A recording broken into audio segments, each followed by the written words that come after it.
Astronomers have found a black hole so massive it shouldn't exist at all. According to physics, black holes born from stars should top out at about 150 times the mass of our Sun. Anything bigger should tear itself apart in a violent nuclear explosion before it could ever become a black hole. But telescopes are catching something far stranger. Black holes hundreds, even thousands of times heavier. Monsters that break the rules of physics as we know them. So how can something that's impossible be real? Here's the puzzle. A massive star burns for millions of years, fusing atoms in its core.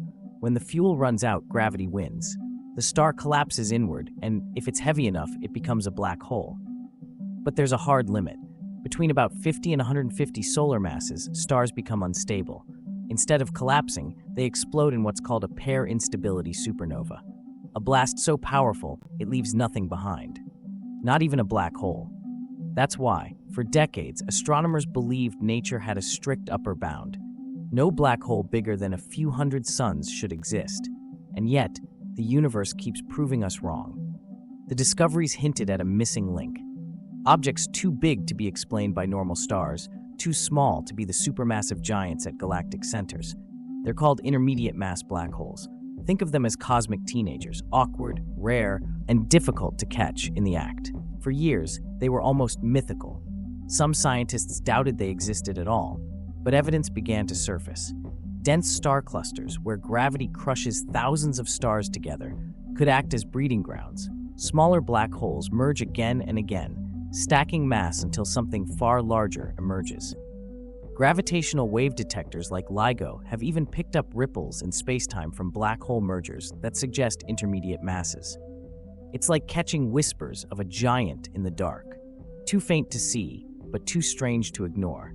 Then came the discovery that turned mystery into crisis. When the James Webb Space Telescope looked deep into the cosmos, it saw galaxies from just 500 million years after the Big Bang. Brand new galaxies. But already, hiding in their cores were black holes millions, sometimes billions, of times heavier than the Sun. That's not supposed to be possible. Black holes are thought to grow slowly, over billions of years, by swallowing gas or colliding with others. So how could something so young already be so enormous? It's like finding a skyscraper in the middle of a Stone Age village. Something doesn't add up. One possibility: black holes didn't all start small. Instead of being born from dying stars, some may have formed directly from the collapse of colossal gas clouds in the early universe. No star phase, no supernova, just instant monster. Another theory: the early cosmos was far more chaotic. Galaxies colliding, stars forming at furious rates, black holes feeding in ways we've never seen since.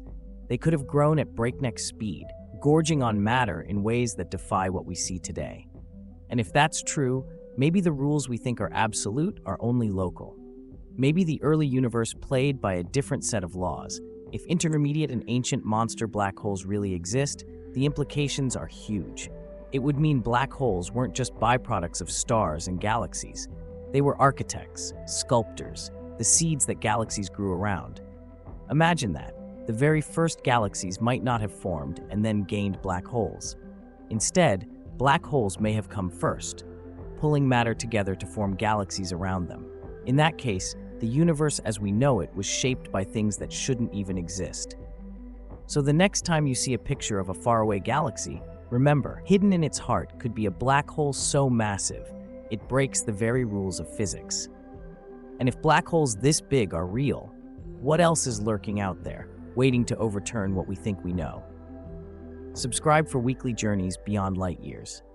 And tell me in the comments, do you think black holes were born small and grew into monsters, or were some born monsters from the very beginning?